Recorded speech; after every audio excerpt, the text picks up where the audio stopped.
If you are experiencing any issues with spacing around your door or adjustments during installation, you can follow these simple steps to find the solution. We recommend making adjustments prior to fixing the door in place. The effects of misalignment are more exaggerated the larger the door is, and even more so with double doors. Please allocate more time for installation and adjustment of larger and double doors. The gap around the door leaf is designed to be between 3 to 6 mm. If you find the gap to be uneven on the hinge side or latching side, the door frame hasn't been fitted vertically plumb. To alleviate this, loosen the wind-out lugs on one side and tighten on the other to push the door leaf into alignment and even out the gap. If you notice gaps at the top and bottom are uneven, your frame may be sat on an uneven surface.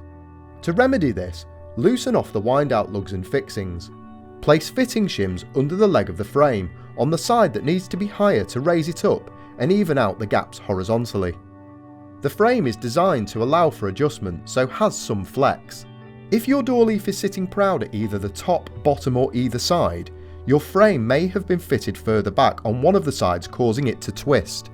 To correct this, loosen the wind-out lugs and push or pull the protruding side of the frame until it's sitting flush on all sides.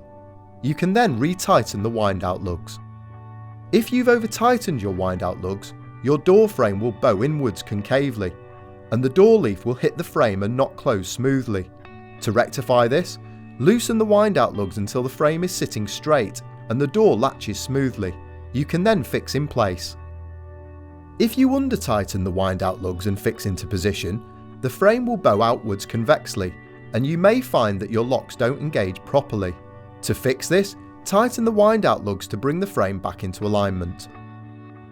If you wedge the frame into an opening that's too tight, you may need to enlarge the aperture to create more space for making any adjustments.